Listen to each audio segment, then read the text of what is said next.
In the recent debate between atheist philosopher Christopher Hitchens and intelligent design creationist William Dembski, Dembski opened his arguments with a string of logical fallacies beginning with this composite straw man.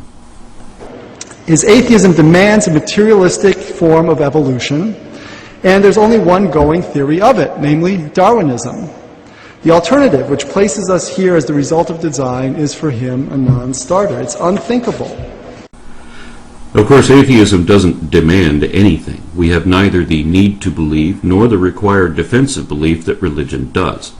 Nor does atheism necessarily dismiss design. But scientists cannot honestly assert that which has never been indicated, and atheism only says that theists haven't justified the assertions that they make. Dembski also lied about what he called Darwinism and also about the definition of evolution. At one point he says, evolutionary ideas go back a long way. They don't take precisely the form of Darwinism, but if you are an atheist, that's really the only game in town. Matter, the natural world, has to organize itself.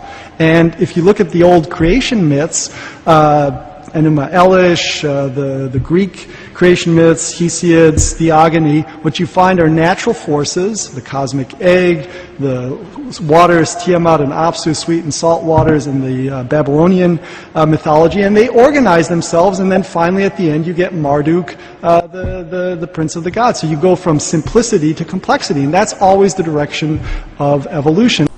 This is another bald-faced lie, a whole bunch of lies rolled into one, in fact.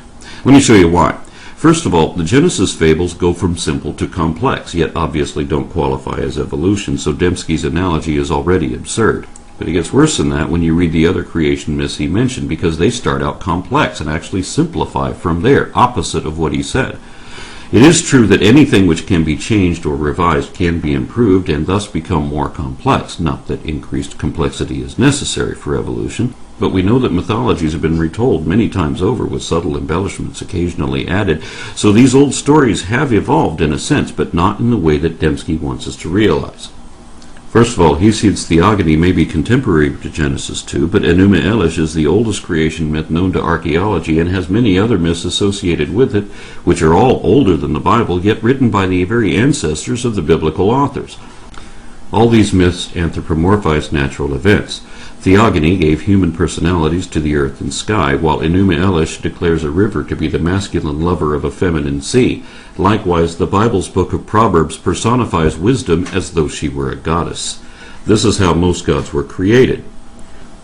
But now let's look at what these stories actually say. In the Greek creation myth, we see that the same prophecy is shared at the birth of Zeus as with Moses and Jesus, that the child shall overrule the current lord if not killed in infancy. The men of the earth were also cursed by the God of gods for their discovery of forbidden knowledge. Whether it is the acquisition of fire or the release of evil from Pandora's box, there are parallels to Genesis 2. But theogony shows parallels with the New Testament too, because the god Prometheus is crucified to atone for the sin of man. Enuma Elish describes the creation in 6 generations of gods recorded on 7 tablets. The 6th divine generation included Marduk, who created men to complete their work so that future generations, beginning with the 7th, could rest. Even the method of creation is similar to Yahweh's creation of Eve in Genesis 2. The creation of the first men and women in Genesis 1 is paralleled by another pre-biblical myth, the Epic of Atrahasis, wherein clay figurines are washed in the blood of a god who was sacrificed that they might come to life. All of these evidently inspired the familiar revisions which are eventually compiled into the Bible. None of them are remotely evolutionary or materialist, and all of them are quite the opposite of everything Dembski said they were. A professor of philosophy with degrees in both theology and psychology has no excuse for an error of this magnitude, especially when... My dad was a biologist. He taught evolutionary biology. When Hitchens took the floor again, he accurately observed that Western monotheism has always been initially hostile to significant revelations of science until these became so humiliatingly obvious that even those in the business of denying reality were forced to accept them. Hitchens also turned to the void already absent of any evidence to indicate God and filled that with negative evidence, further diminishing the likelihood.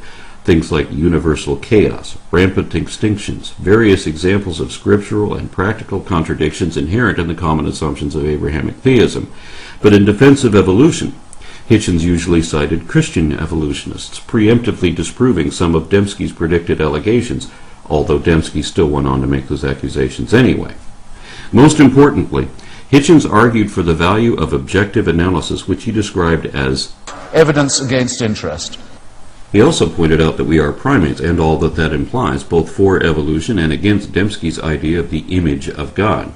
I would have fleshed out our taxonomy a good deal further, but of course Dembski exhibits no knowledge of that subject and is required by his faith to dismiss it, which he tried to do using one of the staples of creationist misrepresentation. I think there's a fair amount of common ancestry, but I'm certainly not an advocate of universal common ancestry. I just don't think the fossil record bears that out. I think the Cambrian explosion is a perfect example where you have just you have these forms which are just there, poof, and there are no precursors. The Cambrian is the first period of the Paleozoic era. It's a span of about 50 million years wherein the earliest forms of all the current phyla appeared and many more were already extinct by the end, and it ended hundreds of millions of years ago, before there were any mammals, reptiles, amphibians, or anything else of that sort. Not even sharks, insects, or recognizable plants existed yet, but Dembski expects us to believe that Bambi and Thumper and Curious George were suddenly poofed into a world of trees and flowers and chirping birds out of nothing all at once. He believes this only because his storybook says so, but that is not what paleontology shows, and he knows it. Very few Cambrian fauna still look like their modern descendants, and most of the rest died out since then, and some were so alien to our time as to defy classification. There were even some macroscopic animals who seem to have gone extinct before the Cambrian explosion. How is any of that either inconsistent with evolution or supportive of intelligent design? How is it that animals as complex as trilobites and brachiopods could spring forth so suddenly, completely formed without a trace of their ancestors in the underlying strata? Trilobites are the earliest members of a clade which today includes horseshoe crabs, scorpions, spiders, mites, and a handful of other horrors, none of which yet existed in the Cambrian, or they existed but were not yet fully formed. All these groups were derived during the Cambrian, along with Eurypterids and aglaspids, earlier xiphosaurs with a dozen or so eyes on their tails of all places, and many other crazy things which survived that age, and all of them are found in a chronological sequence implying stages of development from trilobites. Even if we forget about all these subsequent or descendant groups, the family of trilobites alone eventually grew to include roughly 15,000 species, and those are just the ones that are still recognizable as trilobites.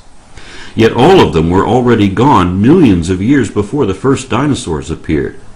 How is that inconsistent with evolution, or indicative of a divine design? And incidentally, trilobites do have Precambrian precursors in the underlying strata. It's a not quite trilobite, not fully formed. It doesn't even have eyes yet. So Dembski is definitely lying when he tries to cite the Cambrian explosion as either a challenge to evolution or indicative of design, and he can't pretend not to know better because... I was raised in a largely secular home, a biologist father who taught evolutionary biology. Ultimately, Hitchens hit Dembski with one of my favorite questions, wherein he lists some of the other facts of evolution and cosmology, which we can actually prove to be true of our position, and challenged his opponent to do the same. What is true of your view? Of course, Dembski had no way to answer this question, so he ignored it too. He quite wrongly assumed that Hitchens' rejection of God was a result of accepting evolution. As I have already shown, this is the first and foremost of the foundational falsehoods of creationism. Dembski based his entire presentation on his own rejection of evolution. He denies evidence of any type, all on the same excuse that that doesn't prove anything. Thus he ignores everything which only evolutionary science can explain, while forgetting that his religious alternative explains nothing. Note that the full positive case for God's existence can and should be fleshed out. Typically, such a case flows from critical reflection on the big questions of life. Why is there something rather than nothing?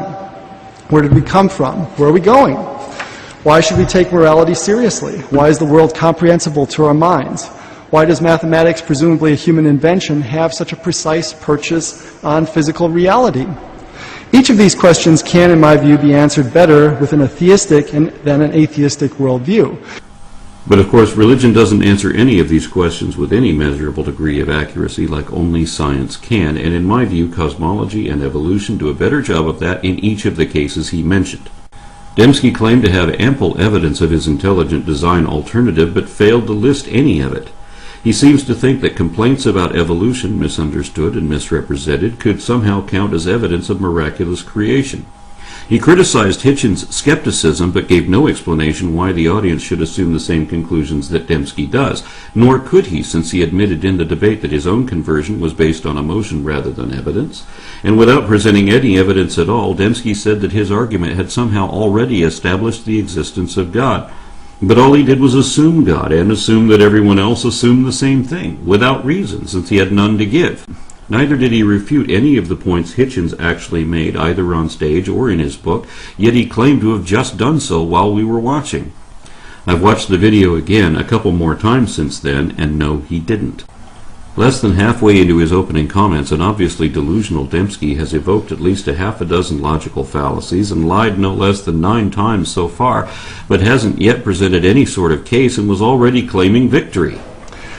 I know what you're all thinking. Since the evidence for evolution is so underwhelming, and since Hitchens has hitched his wagon to evolution, shouldn't he now be ready to abandon evolution and consider the existence of God? The one thing Dembski did make clear, albeit unwittingly, was that his position was based on circular arguments and assumed conclusions, left unquestioned. Because even if his critiques were all correct, they still wouldn't imply a divine designer, and whenever we do not yet know the real explanation, we cannot simply throw up our hands and say that it happened by magic. But this is what Dembski expects us to do. His argument depends on an absurd, false dichotomy, and it only deteriorated from there. Hitchens started off very slowly, but picked up steam as things progressed. I feel suddenly combative and engaged. While Dembski seemed increasingly weak, confused, even discouraged with how indefensible his seemingly unexamined belief obviously is. Soon he added equivocation to his list of logical fallacies already in play, and ultimately tried to project his own faults onto an opponent who will not share them. Hitchens exhibits a very selective concern for truth. What seems to matter most to him is not whether a claim is true, but whether it makes a good stick to beat religion. Change the last word of this lie, and Dembski is describing himself. In short, Dembski's comments were entirely empty, yet the audience of this church sometimes applauded him anyway, especially when he praised his sickness as though it were the cure. Dembski apologized for the evils ordered or condoned by God throughout the Bible, but failed to realize the obvious implications of that. In the end, he even lamented the fact that the Bible was written the way it was, and admitted that he only accepted the whole of his dogma as a package deal. In summary, Dembski seemed to ignore every point that Hitchens had made, and made no points of his own which Hitchens did not adequately address. Dembski wasn't prepared to debate the man, but apparently only wanted to critique his book. I mean, what poisons everything? Is it religion? I would say, get a mirror and look at it. We all poison everything. That's right, Bill. And as someone with your education should know, religion is a human construct and is thus poisoned. So you're critiquing the wrong book. This one is full of poison, and is so obvious about it that it threatens anyone who realizes that with a fate worse than death. That's how we know it is dishonest, because it tells you to believe something beyond reason, without reason, and against all reason, regardless whether any of it could even be true or not. Knowing only this should be enough for you to reject religion.